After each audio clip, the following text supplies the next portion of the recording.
Hello friends, welcome back my YouTube channel Anju home kitchen में आप सभी का स्वागत है। तो सालों साल चलने वाला आम का अचार तैयार हो चुका है। आम का सीज़न चल रहा है, सभी अपने अपने घरों में आम का अचार ज़रूर डाल रहे होंगे।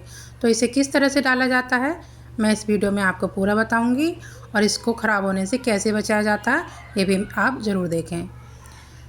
तो सबसे पहले यहाँ पर मैंने लिए हैं करीब 6 किलो आम, जिनको डायरेक्ट बाग से ही तुड़वा कर मंगवाया था। ये वहीं से ही ख़रीदे गए हैं, तो इनकी क्वालिटी बहुत ही अच्छी है। ये एकदम ताज़ा आम है। सबसे पहले इनको पानी में हम धो लेंगे। इस आम का नाम है राम केला आम, जो कि अचार के लिए बहुत अच्छा माना जाता है।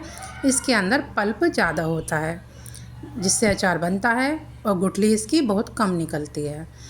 तो सबसे पहले हम इसको इस तरह से लूफा की मदद से या फिर हाथों से रगड़ रगड़ कर धो लेंगे, क्योंकि बाग में होता है तो इसमें धूल मिट्टी या गंदगी लग ही जाती है। मार्केट में तो थोड़ा बहुत साफ़ भी मिल जाता है, लेकिन ये डायरेक्ट बाग से आया है तो इसको हमें और भी ज़्यादा अच्छे से साफ़ करना है। इसी तरह से मैंने सभी आमों को एक एक करके अच्छे से रगड़ लिया था, कहीं पर कोई दाग धब्बा या निशान ना हो और कोई गंदगी ना लगी हो। घर में अचार बनाने का यही फ़ायदा होता है कि हमें सफाई का पूरा ध्यान देना होता है, और हम जब अपनों के लिए कोई चीज़ बनाते हैं या अपने लिए बनाते हैं तो सफाई तो बहुत ही ज़रूरी हो जाती है। तो यहाँ पर हम फिर से एक बार पानी में इसको निकाल लेंगे, और सभी आमों को एक एक करके दूसरे बास्केट में रख लेंगे, और गंदा पानी उसी के अंदर रह जाएगा।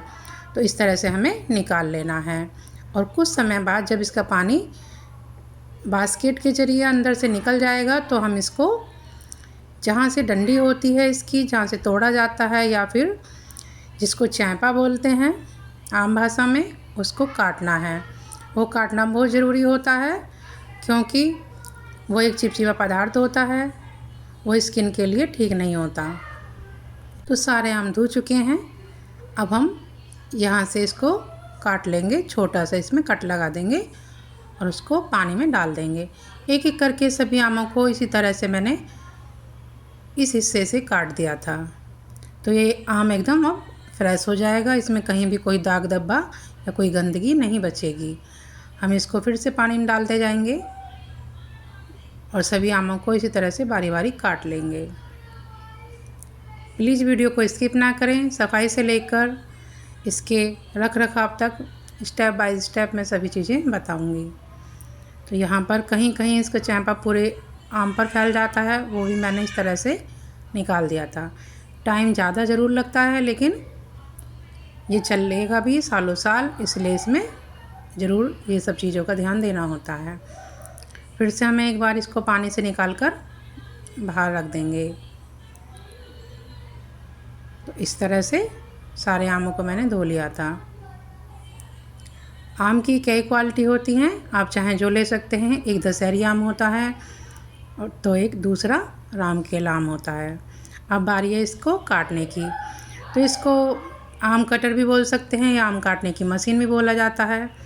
जिस भी आकार में आपको पीस करने हो उस आकार में आप कर सकते हैं। तो छोटे छोटे पीस ही करना फ़ायदेमंद होता है, क्योंकि घर में बच्चे होते हैं तो वो पूरा अगर एक बड़ा पीस लेते हैं तो ज़्यादातर वो बिगाड़ ही देते हैं। तो यहाँ पर मैंने छोटे छोटे पीस किए हैं, एक में से करीब 8 या 10 के करीब, क्योंकि आम बहुत बड़ा था तो उसके 8 पीस तो निकल ही रहे थे बहुत ही आराम से। और इसको बहुत आसानी से हम सभी काट लेते हैं इस मशीन के ज़रिए। और यहाँ पर 6 किलो आम में करीब 1 किलो के करीब या उससे कम गुठलियाँ निकली हैं। तो ये सारा आम कटकर तैयार हो चुका है। देख रहे हैं कि आप किस आकार में कटा है और कितना सुंदर लग रहा है। इसी तरह से आप इसको काट सकते हैं, आप मनचाहे आकार में काट सकते हैं, लंबा या छोटा या बड़ा या किस तरह से भी आपको पसंद हो। हमें फिर से इसको एक बार वॉश कर लेना है। इसमें गंदगी निकलती ही रहती है, आप देख ही सकते हैं कि इसे फिर से पानी काटने के बाद हल्का हल्का काला पड़ गया था। तो फिर से हमने इसको एक बार पानी से निकाल लिया है। इस तरह से आप इसको धो सकते हैं। जब सारा आम धो जाएगा तब इसको बारी आती है चराने की। चराना मतलब कि इसमें हमें नमक डाल देना है, जिससे कि इसमें हल्का सा जो आम हमारा सख्त होता है वो गल जाएगा और इसके अंदर जो भी एक्स्ट्रा पानी होता है वो भी निकल जाएगा। और ये है घर की पिसी हुई हल्दी, करीब 1 कटोरी होगी। आप चाहे मार्केट की भी डाल सकते हैं। तो इसको, इन दोनों को हमने इसमें डाल दिया है कटे हुए आम में, और इनको अच्छे से मिला देंगे ऊपर से नीचे पलट पलट कर। नमक आप आम के हिसाब से डाल सकते हैं। जैसे कि ये करीब 5 किलो आम है, 1 किलो तो गुठलियाँ निकल चुकी हैं, ये 5 किलो आम बचा है। तो अब इसमें मैंने करीब बड़े चम्मच के करीब, अगर हम बड़ा चम्मच लेते हैं 3 से 4 चम्मच मान लीजिए नमक डाल देंगे। ज़्यादा नमक डाल देंगे या कम, इसमें कोई फ़र्क नहीं पड़ता, क्योंकि ये पानी निकाल दिया जाएगा, जो भी इसके अंदर पानी आएगा। इसको हम एक कंटेनर में बंद करके रखेंगे जो एयर टाइट होता है। इसको पहले 2 दिन के लिए रखा था, लेकिन ये गला नहीं था, तो मैंने इसको बढ़ाकर इसका टाइम 4 दिन कर दिया था। 4 दिन बाद इसमें इतना पानी निकल चुका है और इसके अंदर हल्का सा गलापन भी आ गया है। अब यहाँ पर हम अगर धूप में सुखाना चाहते हैं आप, तो 3 से 4 घंटे ही बहुत है। अगर धूप में नहीं सुखाना चाहते, घर के अंदर ही सुखाते हैं, तो ये एक पूरी रात आप इसको फ़ैन के नीचे फैला देंगे। तो सबसे पहले मैंने इसको फ़ैन के नीचे ही डाल दिया था 3 से 4 घंटे। फिर नेक्स्ट डे जब धूप निकली तो सभी मसालों के साथ इसको 2 से 3 घंटे की धूप दिखाई, जिससे कि इसके अंदर की जो नमी थी वो सारी सूख चुकी थी। सभी मसालों को सुखाने का ये फ़ायदा होता है कि मसालों के अंदर की भी सारी नमी निकल जाती है, और जो अचार हमारा होता है वो सालों साल चलता है।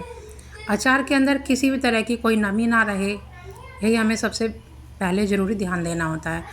सभी मसालों को हम सुखा लेंगे तो बेस्ट ही रहेगा, वरना तो इनको हल्का हल्का रोस्ट करा ही जाता है।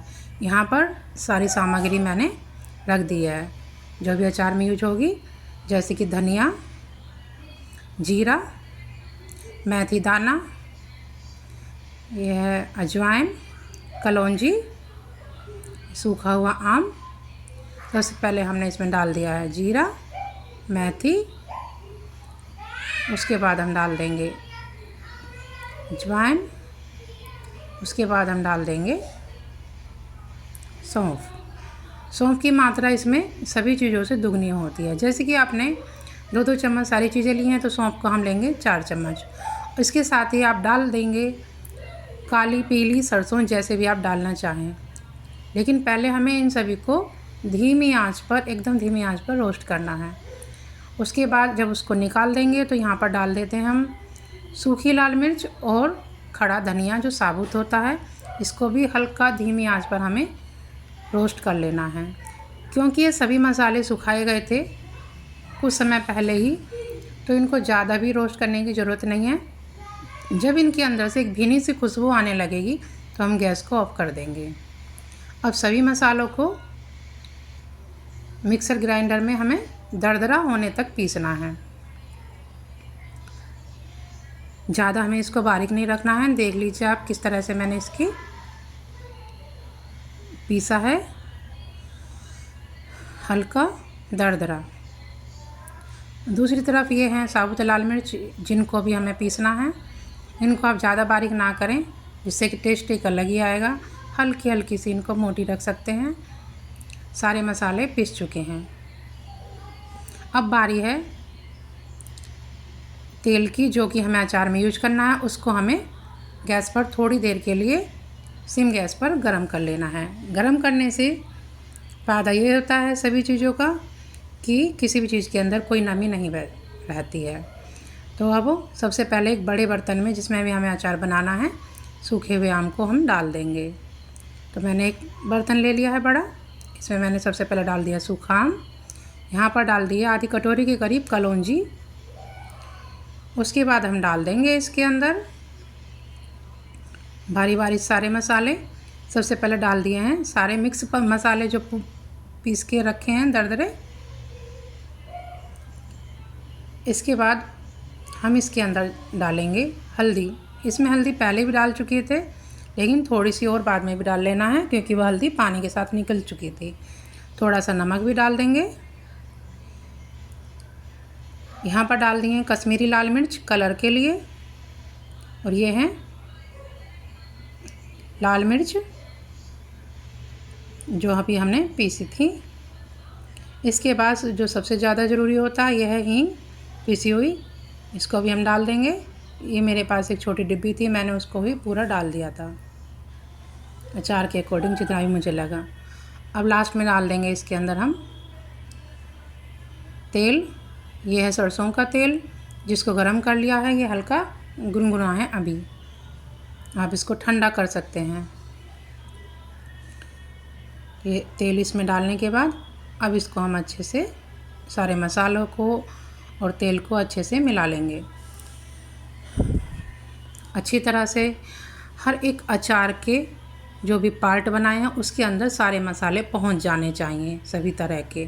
तो उतनी ही देर 5 से 10 मिनट हम इसको अच्छे से मिक्स करेंगे, हाथों की मदद से या फिर किसी भी करछुल की मदद से आप इसको मिक्स कर सकते हैं। तो इस तरह से ही हम इसको तैयार करते हैं।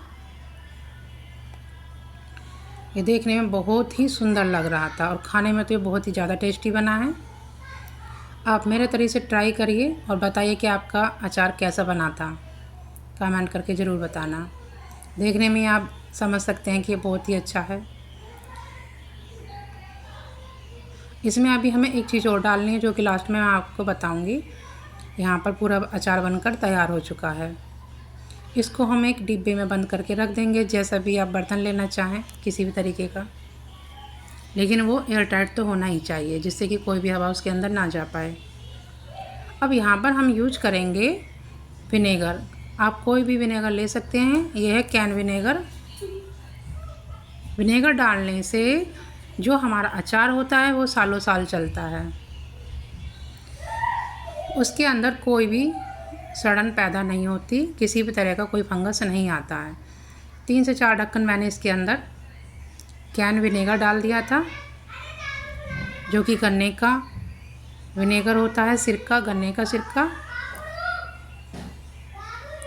और इसको बंद करके हम अच्छी तरह से मिक्स कर लेंगे।